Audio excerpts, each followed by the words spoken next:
오늘은 어버이 주일입니다. 효를 생각하는 주일인데 오늘은 좀 말씀을 풀어서 여러분에게 말씀드리기보다는 그저 그냥 서로 부모님에 대해서 이야기하고 자녀에 대해서 이야기하고 또 우리는 어떻게 살까 한번 생각해보는 그런 시간을 가지려고 합니다. 2조 조선시대 숙종 임금님 때에 개성 근처에 효자가 한 명 살고 있었습니다. 임금님이 하루는 개성으로 나들이를 하셨는데 그 소문을 들은 늙으신 어머님이 아들에게 임금님 행차를 한번 보고 싶다 하셨습니다. 아들이 어머님을 지게에 태우고 어머님을 태운 지게를 지고 임금님 행차에 구경차 나섰습니다. 임금님이 지나가시다가 그 모습을 보았습니다. 아들을 불러서 참 효성이 갸륵하다 하시고 소 한 마리하고 쌀 10가마를 상으로 주셨습니다. 근처 마을에 또 불효자 아들이 하나 살고 있었는데 소문난 불효자였습니다. 그런데 이 불효자가 그 소문을 들었습니다. 어느 날 임금님께서 또 어디에 지나가신다 하는 이야기를 듣고 늙으신 어머님을 지게에 태우고 모시고 갔습니다. 그런데 어머님은 거동이 아주 불편한 병중인 어머니였습니다. 그런데 어머님을 억지로 일으켜서 지게에 태우고 임금님 행차에 구경하러 갔습니다. 임금님이 보라고 높이 지게를 들고 나도 여기 있습니다 하고 소리 없이 소리를 질렀습니다. 임금님이 그 모습을 보고 야 저기 효자가 또 있구나 하고 상을 주려고 하는데 옆에 수행하던 원님이 그 고을 원님이 아닙니다 임금님 저놈은 아주 나쁜 놈입니다. 저놈은 불효자입니다. 지금도 상 받고 싶어서 병든 어머니를 억지로 모시고 나온 겁니다. 그 불효자는 어떻게 되었을까요?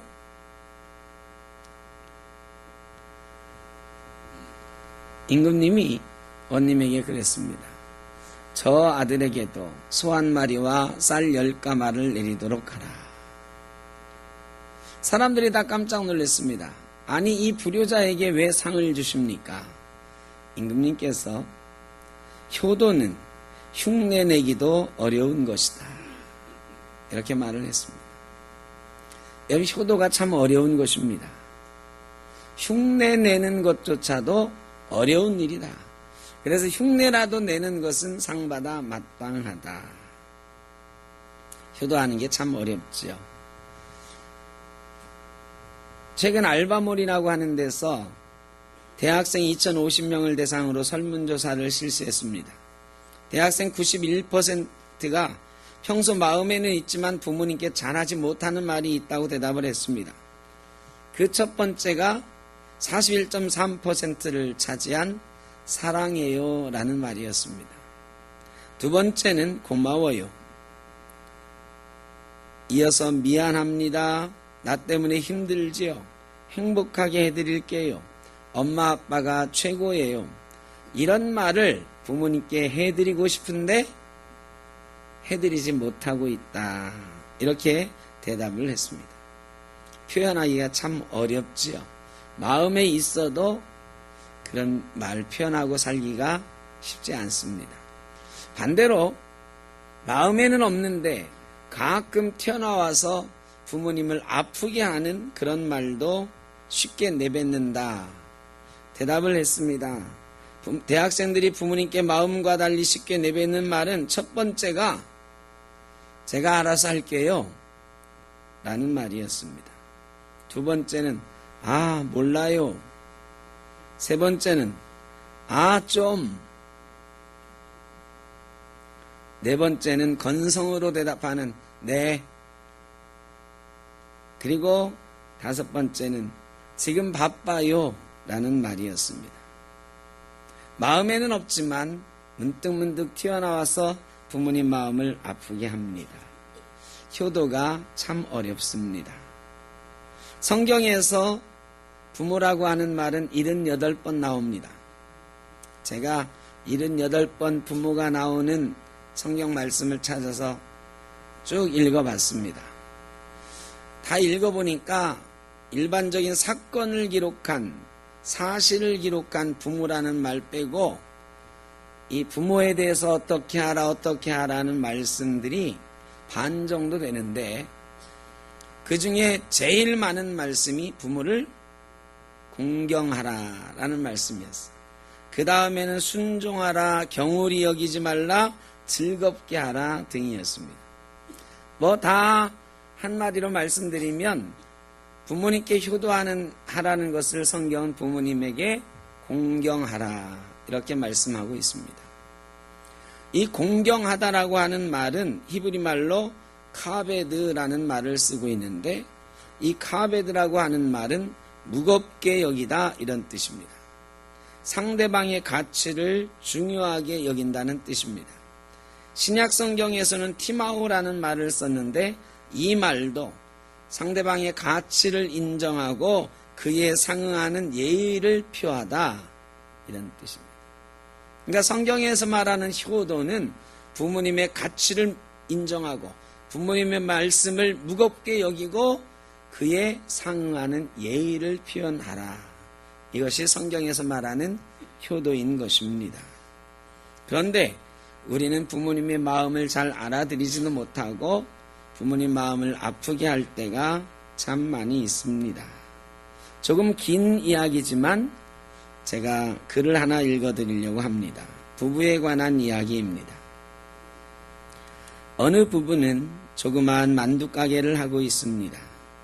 우리 부부는 조그마한 만두가게를 하고 있습니다. 손님 중에 할아버지와 할머니는 매주 수요일 오후 3시면 어김없이 우리 만두가게에 나타나는 겁니다. 대개는 할아버지가 먼저 와서 기다리지만 비가 온다거나 눈이 온다거나 날씨가 궂은 날이면 할머니가 먼저 와서 구석자리에 앉아 출입문을 바라보며 초조하게 할아버지를 기다리곤 합니다. 두 노인은 별말 없이 서로를 마주보다가 생각난 듯 상대방에게 황급히 만두를 권하다가 눈이 마주치면 슬픈 영화를 보고 있는 것처럼 눈물이 고이기도 했습니다. 대체 저 두 분은 어떤 사이일까? 나는 만두를 빚고 있는 아내에게 속삭였습니다. 글쎄요, 부부 아닐까요? 부부가 뭐 때문에 변두리 만두가게에서 몰래 만나? 하긴 부부라면 저렇게 애절한 눈빛으로 서로를 바라보진 않겠지. 부부 같진 않네. 혹시 첫사랑 아닐까요? 왜 그런 거 있잖아요. 서로 열렬히 사랑했는데 주위의 반대에 부딪혀 본의 아니게 헤어졌다. 그런데 몇십 년 만에 우연히 만났다. 서로에게 가는 마음은 옛날 그대로인데 서로 가정이 있으니 어쩌겠는가. 그래서 이런 식으로 재회를 한단 말이지요. 아주 소설을 써라. 말은 그렇게 했지만 나는 아내의 상상이 맞을지도 모른다고 생각했습니다. 서로 걱정하는 마음이 그대로 드러나는 따뜻한 눈빛이 두 노인이 아주 특별한 관계라는 걸 말하는 것 같았습니다. 근데 저 할머니 어디 편찮으신 거 아니에요? 안색이 지난번보다 아주 못하신데요? 아내 역시 두 노인한테 쏠리는 관심이 어쩔 수 없는지 걱정스러운 얼굴로 말했습니다. 그러고 보니까 오늘따라 할머니는 눈물을 자주 닦으며 어깨를 들먹거렸습니다. 두 노인은 만두를 그대로 놓은 채 자리에서 일어났습니다. 할아버지는 돈을 지불하고 할머니 어깨를 감싸 안고 나갔습니다. 나는 두 노인이 거리 모퉁이를 돌아갈 때까지 시선을 뗄 수가 없었습니다. 곧 쓰러질 듯 휘청거리며 걷는 할머니를 어미닭이 병아리 감싸듯 감싸 안고 가는 할아버지. 두 노인의 모습이 내 마음을 아프게 했습니다. 할아버지와 할머니는 대체 어떤 관계일까? 아내 말대로 첫사랑일까? 사람은 늙어도 사랑은 늙지 않는 법이니까 그럴 수도 있겠지. 어머, 비가 오네. 여보, 빨리 솥뚜껑 닫아요. 그러나 나는 솥뚜껑 닫을 생각보다는 두 노인의 걱정이 앞섰습니다. 우산도 없을 텐데. 다음 주 수요일에 오면 내가 먼저 말을 붙여볼 생각이었습니다. 그런데 다음 주도 그 다음 주도 할머니 할아버지는 우리 만두가게에 나타나지 않는 겁니다. 처음엔 몹시 궁금했는데 시간이 지날수록 두 노인에 대한 생각이 묵은 사진첩의 낡은 사진처럼 빛 바래기 시작했습니다. 그게 사람인가 봅니다. 자기와 관계없는 일은 금방 잊게 마련인가 봅니다. 그런데 두 달이 지난 어느 수요일 정확히 3시에 할아버지가 나타난 겁니다. 좀 마르고 초췌해 보였지만 영락없이 그 할아버지였습니다. 오랜만에 오셨네요. 할아버지는 아무 말 없이 조금 웃어 보였습니다. 할머니도 곧 오시지요? 할아버지는 고개를 가로저으며 못 와. 하늘나라에 갔어. 하는 겁니다. 나와 내 아내는 들고 있던 만두 접시를 떨어뜨릴 만큼 놀랐습니다. 할아버지 얘기를 듣고 우리 부부는 벌린 입을 다물 수 없었습니다. 너무 기가 막혀서, 너무 안타까워서. 두 분은 부부인데 할아버지는 수원의 큰아들 집에, 할머니는 목동의 작은아들 집에 사셨답니다. 두 분이 싸우셨나요? 할아버지께 물었습니다. 그게 아니라 며느리들끼리 싸웠답니다. 큰 며느리가 다 같은 며느리인데 나만 부모를 모실 수가 없다고 강경하게 나오는 바람에 공평하게 양쪽 집에서 할아버지 할머니를 한 분씩 모시기로 했답니다. 그래서 두 분은 일주일에 한 번씩 견우와 직녀처럼 서로 만난 거랍니다. 그러다가 할머니가 먼저 돌아가셨습니다. 이제 나만 죽으면 돼. 우리는 또다시 천국에서 같이 살 수 있겠지. 할아버지는 중얼거리며 창밖으로 시선을 던졌습니다. 할아버지 뺨에는 눈물이 주르르 흐르고 있었습니다. 참 효도가 어렵습니다. 부모님을 모시긴 모셔야 되겠다고 생각을 했으니 효도할 마음이 없었던 것 아닙니다. 그러나 참 불효막심한 자식들이지요. 효성이 지극한 아들, 딸들도 부모님 마음 잘 모릅니다. 그게 자식입니다. 요즘 드라마 중에 같이 살래요라고 하는 드라마 있습니다. 혹시 보시는가 모르겠습니다. 거기에 보면 유동근이라고 하는 탤런트가 장미라고 하는 여자 탤런트와 사랑을 하지요. 몇십 년 만에 만나서 첫사랑을 만나 다시 사랑을 꿈꿔갑니다. 유동근에게는 사남매가 있었는데 큰딸이 어머니가 일찍 죽고 어머니 역할을 하면서 아버지를 도와 동생들을 키운 큰딸이었습니다. 이 큰딸이 아버지가 연애한다는 소문을 들었습니다. 알게 되었습니다. 그런데 이 장미라는 여자가 소문이 나기를 빚만 많이 있는 사기꾼이다, 꽃뱀이다, 이렇게 소문이 났습니다. 딸은 아버지에게 소리 지릅니다. 아버지, 그 여자분하고 헤어지세요. 드라마를 잘 안 보시는 분이나 이 드라마를 못 보신 분을 위해서 드라마 한 편 보고 가겠습니다. 유동근, 같이 살래요. 아빠, 말해. 지금처럼 그냥 혼자 사시면 안 돼요. 여자 만날 거면 차라리 좀 더 일찍 하시지. 재영이 현아 어릴 때, 나 20살 한창 좋을 때 그때 하시지. 왜 하필 지금이에요? 왜 나이 드셔서 이러시냐고요? 나 이런 말 할 자격 있잖아. 엄마 돌아가시고 내 학창시절, 내 20대 동생들 챙기고 아빠 위해서 살았어요. 남들 여행 다니고 자기 꿈 키울 때 나 동생들 밥 해먹였다고요. 요즘 시대에 누가 나처럼 살아요. 내가 왜 그랬게요? 우리 위에 사시는 아빠 때문이었어요. 그래. 나도 그렇게 살려고 했지. 네, 그렇게 사세요. 재영이, 현아, 유아도 다 아빠한테 잘하려고 노력하잖아요. 그러니까 우리 보고 사세요. 더러운 말 듣지 말고 지금처럼 사세요.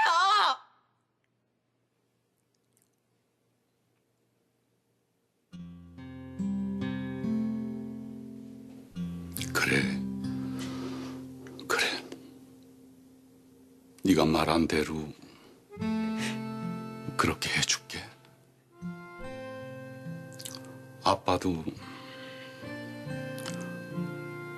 너 결혼하게 되면 재영이 현아 무능가 시키고 나면 이 집에서 가끔은 손주 보면서 나 혼자 살아야겠다 그렇게 생각했어. 이 나이 되면 다들 그렇게 사니까 늙으면 그렇게 죽은 듯이 살아야 하니까. 근데 왜 죽은 듯이 살아야 하는 거지? 왜? 나이 먹었으니까. 늙어버렸으니까. 그러다 병들면 산송정처럼 살다가 죽는 건가? 그래야 되나? 나도 그렇게 살아야 하는 건 줄 알았어. 근데 지금의 이 나이 돼보니까 내 마음은 아직은 펄펄 살아있더라. 여기 이놈은 늙지도 죽지도 않아. 이놈은 이 자식아.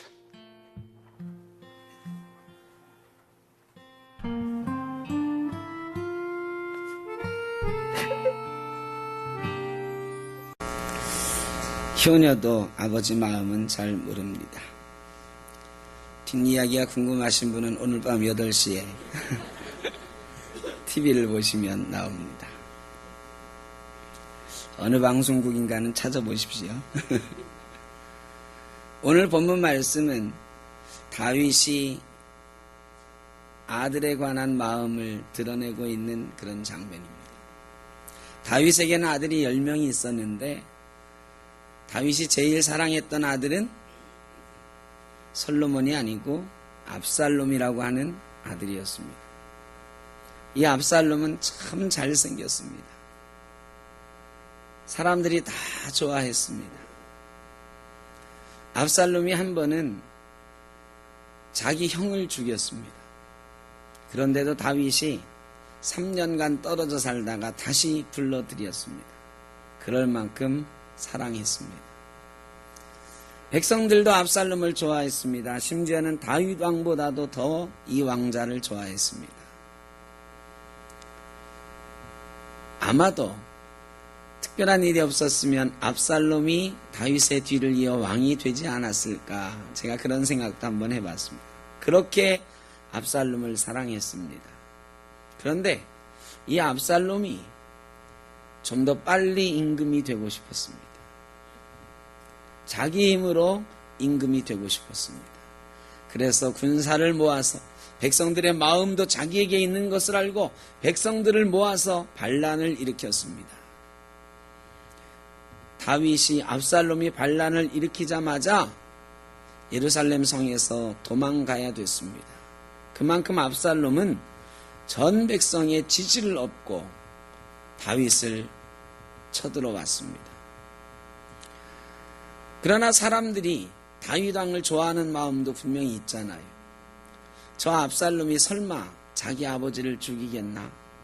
이러다가 자기 아버지니까 못 죽이고 우리만 괜히 압살롬 따라다니다가 우리만 죽임을 당하는 것 아닌가? 이런 마음이 들까봐 압살롬은 아버지를 반드시 죽일 것이다. 아버지는 아버지 다윗과 아들 압살롬은 원수가 되었다라는 것을 보여주기 위해서 다윗의 후궁들을 대낮에 왕궁 옥상에 그저 커튼 하나 쳐놓고 욕보입니다. 왜? 아버지의 후궁들을 저렇게 욕보였으니 다윗과 압살롬이 화해하는 일은 다시는 없을 것이다. 우리가 압살롬을 따라서 가면 그는 반드시 다윗을 죽일 것이다. 이런 신념을, 확신을 심어주기 위해서죠. 참 끔찍한 일 아닙니까? 다윗이 전열을 정비해서 압살롬하고 최후의 결전을 합니다. 다윗의 용사들은 백전노장들, 전쟁에서 져본 적이 없는 사람들, 압살롬이 처음에는 이기는 것 같으나 마지막에는 다윗의 군대가 이기게 되었습니다. 그리고 다윗 군대의 사령관이었던 요압이라는 사람이 압살롬을 죽이지요. 다윗은 명령합니다. 압살롬을 죽이지는 말아라. 살려서 데려오라 했지만 요압이라는 사람이 압살롬을 살려두면 언젠가는 화가 미칠 것이다. 또 요압이 개인적인 원한도 있었어. 압살롬을 죽여버립니다. 그리고 오늘 본문 말씀은 그 전쟁에서 이겼다는 소식을 듣고 두 사람이 달려오는데 한 사람은 아히마아스라는 사람이 달려와서 우리가 이겼습니다. 내 아들은 어떻게 됐는가? 저는 잘 모르겠습니다. 알지만 대답하지 않았어요. 왕의 마음을 아니까요. 두 번째 달려온 전령은 내 아들은 어떻게 되었는가 하는 왕의 물음에 왕의 원수들은 다 그 아들놈처럼 되기를 바랍니다. 그 말이 뭐예요? 왕의 원수는 다 죽어야 되잖아요. 그 아들이 처참하게 죽었다는 것입니다. 그 말을 듣고 다윗 임금이 왕의 마음이 심히 아파 문 위층으로 올라가서 우니라. 그가 올라갈 때 말하기를 내 아들 압살롬아, 내 아들 압살롬아, 차라리 내가 너를 대신하여 죽었다면 압살롬 내 아들아, 내 아들아. 사람들은 이해할 수 없었지만 이게 바로 아버지 다윗의 마음이었습니다. 우리는 부모님 마음 잘 모릅니다. 그래서 효도하는 것도 참 어렵습니다. 제가 부모님의 마음, 아버지의 마음을 좀 잘 설명해 드려야 될 것 같은데 저보다 더 잘 설명하시는 분이 있어서 오늘 좀 모시고 왔습니다. 원래는 돌아가신 분이지만 영상이 있어서 영상으로 모시고 왔습니다. 황수관 박사님의 아버지라는 강의를 한번 듣도록 하겠습니다. 5 빼기 3은 얼마입니까? 2. 아이고 잘하신다. 그 다음에 2 더하기 2는 얼마입니까? 4. 아이고 더 잘하시네. 이 뜻이 뭐냐 하면요, 5회를 3번만 생각해 주면 2회가 생기고, 5회를 3번만 생각합니다. 2회를 2번만 해주면 사랑이 생깁니다. 제목만 봐도 멋있지요? 여러분요, 가정이 얼마나 중요한지 압니까? 여기서 있는 황수환 박사는 가난한 농부의 아들로 태어났습니다. 그런데 우리 아버님은 특징이 하나 있어요. 자식들을 참 안아줘요. 들에 일하시다도 제가 아장아장 걸어가면 손 씻고 올라와서 또 열차를 딱 안아줘요. 안아주면서 저렇게 하는 말이, 수관아, 너는 가난한 농부의 아들이지만 공부 열심히 해라. 그러면 내가 속옷을 팔아넣고 책 사줄게. 내 속옷을 팔아넣고 꼭 공부시켜줄게. 난 어릴 때 그 말씀이 내 가슴속에 아로새겨져서 감동을 받고 공부를 열심히 해서 깡촌에 사는 어린 소년 황수관이가 우리나라 최고 명문 연세대학 교수가 됩니다. 우리 아버님의 그 말씀 한 말씀이 진짜 이렇게 합니다. 부모님의 사랑은 하늘보다 높고 바다보다 깊은 것이 부모님의 사랑입니다. 우리 아버님이 살아계실 때 이 나이에 학교 출근하기 위해서 아버님, 어머님은 잘 다녀오겠습니다. 야, 잠깐. 얘야, 길 조심해라. 차 조심해라. 빨간불은 서야 되고 파란불은 가야 된대. 그거 누가 모르나? 여러분, 그것이 부모님이 하는 거예요. 부모님은 자식을 나이가 아무리 들어도 어린애로 보는 거예요. 누가 70살 노인 50대 아들하고 같이 지하철 타면서 표를 썼으면서 깜빡 잊어버리고 어른표 하나 하고 애표 하나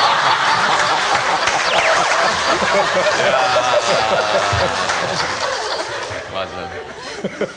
자식은 나이가 아무리 많아도 어린애로 보는 거예요.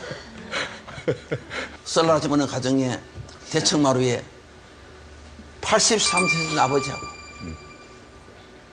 53세 된 아들하고 마주 앉아 있었습니다.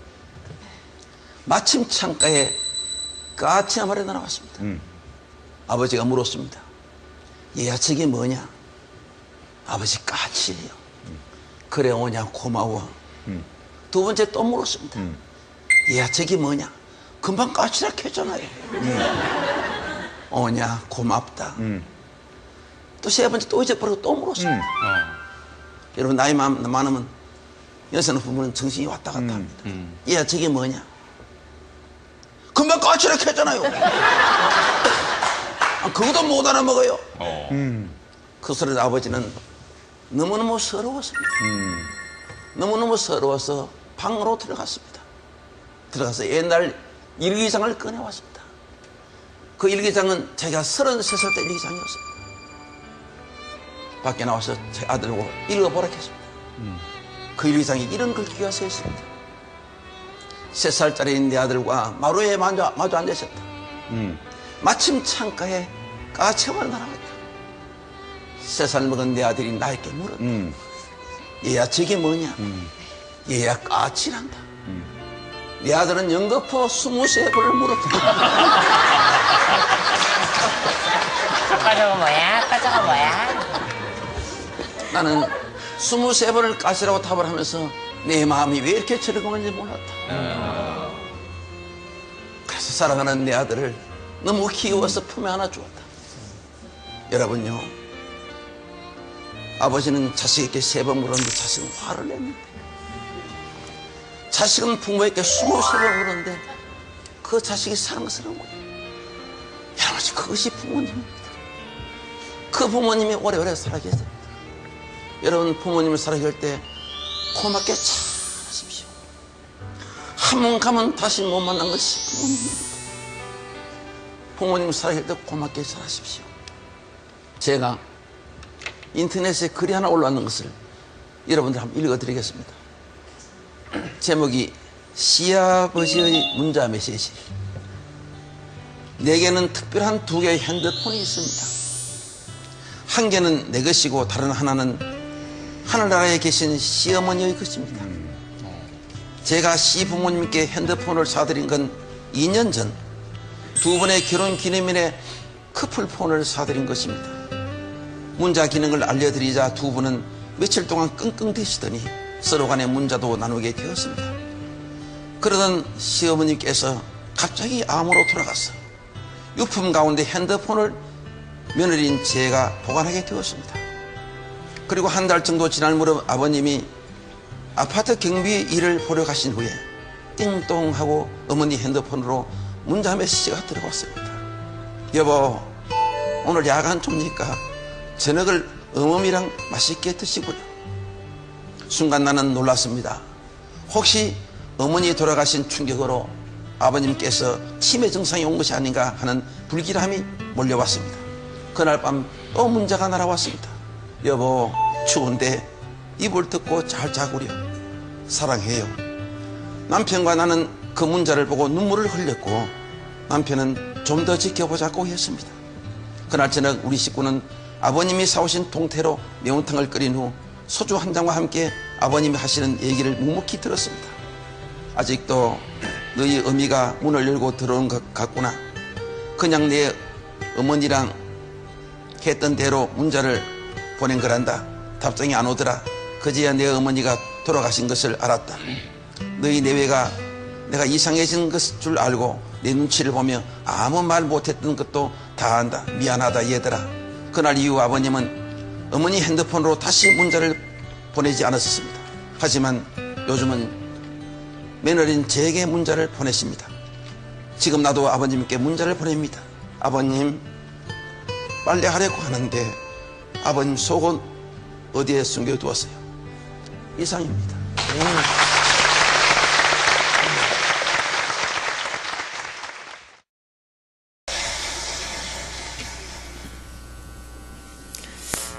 부모님의 마음은 자식들이 알기가 참 어렵습니다. 그래서 효도하는 게 뭐 다른 게 아니고 부모님의 마음을 잘 알아드리고 그 마음에 원하는 것을 가치 있게 여겨드리고 그것을 무겁게 받아들이고 그에 상응하는 예의를 다하는 것이다. 성경은 말씀하시는 것입니다. 부모에게 공경하라, 부모를 공경하라. 그리하면 땅에서 장수하리라. 계명 중에 유일하게 꼬리표가 붙어있는 계명이 이 부모를 공경하라는 계명입니다. 다른 계명들은 다 계명을 설명하는 것으로 끝이 나는데 이 부모를 공경하라는 말에는 꼬리표가 붙어 있습니다. 땅에서 장수하리라. 내가 잘 되리라. 우리는 복받기를 바라지요. 장수하기를 바라지요. 여러분 비결을 성경이 말씀하십니다. 부모님을 공경하면 우리가 잘 되고 땅에서 장수할 것입니다. 그런 의미에서 이 계명은 자녀들에게 짐을 지워주고 의무를 부여하는 그런 계명이 아닙니다. 이 계명은 자녀들에게 복 주시기 위해서 특별하게 내려주신 은혜의 말씀입니다. 부모님에게 잘하면, 부모님에게 공경하면 자녀들이 복받게 될 것이다. 우리 복 좋아하잖아요. 복받는 길이 성경에 딱 하나 나와 있는데 부모를 공경하면 하나님이 내가 잘 되고 땅에서 장수하게 해주실 것이라고 말씀하고 계신 것입니다. 하나님께서 우리 어르신들 돌볼 힘이 없으십니까? 우리 부모님들 잘 돌보실 힘이 없으십니까? 아니에요. 하나님이 다 하실 수 있지만 우리에게 복받을 기회를 주시는 것, 그것이 바로 부모를 공경하라는 계명입니다. 어버이날이나 어버이 주일 같은 때 부모님이 먼저 돌아가신 자녀들은 참 안타깝고 마음이 아픈 날이기도 합니다. 그러나 여러분,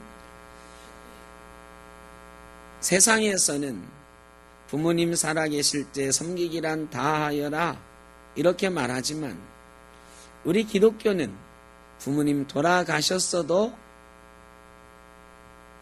효도는 끝나지 않았다고 말합니다. 왜? 사람이 죽은 것으로 그 모든 것이 끝나는 것이 아니고 부모님 이 땅에서의 삶은 돌아가셨어도 부모님의 영은 지금도 살아계셔서 우리를 바라보시고 우리를 위해서 기도하고 계시기 때문입니다.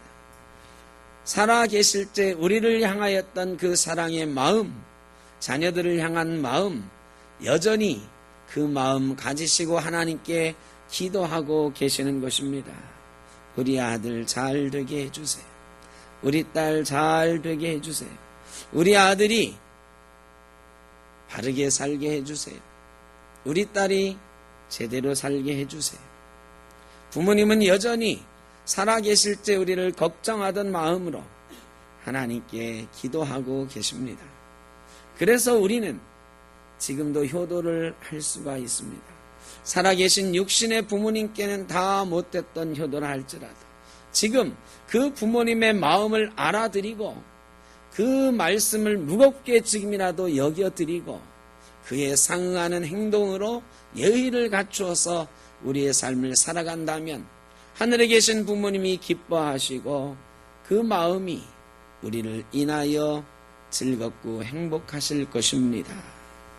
하늘에 계신 부모님을 기쁘게 해드리는 것도 참된 효도인 줄로 믿습니다.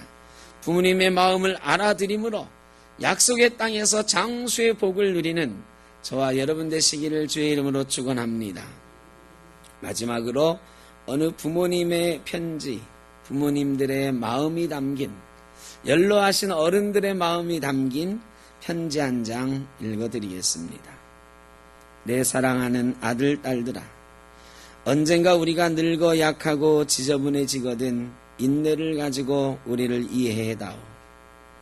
늙어서 우리가 음식을 흘리면서 먹거나 옷을 더럽히고 옷도 잘 입지 못하게 되면 네가 어렸을 적 우리가 먹이고 입혔던 그 시간을 떠올리면서 미안하지만 우리의 모습을 조금만 참고 받아다오. 늙어서 우리가 말을 할 때 했던 말을 하고 또 하더라도 말하는 중간에 못하게 하지 말고 끝까지 들어주면 좋겠다. 내가 어렸을 때 좋아하고 듣고 싶어 했던 이야기를 내가 잠이 들 때까지 셀 수 없이 되풀이하면서 들려주지 않았니? 또 내게 얼마나 많은 것을 가르쳐 주었는지 아느냐? 상하지 않은 음식을 먹는 법, 옷을 어울리게 잘 입는 법, 너의 권리를 주장하는 방법. 혹시 우리가 새로 나온 기술을 모르고 점점 기억력이 약해진 우리가 무언가를 자주 잊어버리거나 말이 막혀 대화가 잘 안 될 때면 기억하는 데 필요한 시간을 좀 내어주지 않겠니? 그래도 혹시 우리가 기억을 못 해내더라도 너무 염려하지는 말아다오. 왜냐하면 그때 우리에게 가장 소중한 것은 너와의 대화가 아니라 우리가 너와 함께 있다는 것이고 우리의 말을 들어주는 내가 있다는 것이 중요하기 때문이란다. 또 우리가 먹기 싫어하거든 우리에게 억지로 먹이려고 하지 말아다오. 언제 먹어야 하는지 혹은 먹지 말아야 하는지는 우리가 잘 알고 있단다. 다리가 힘이 없고 쇠약하여 우리가 잘 걷지 못하게 되거든 지팡이를 짚지 않고도 걷는 것이 위험하지 않게 도와다오.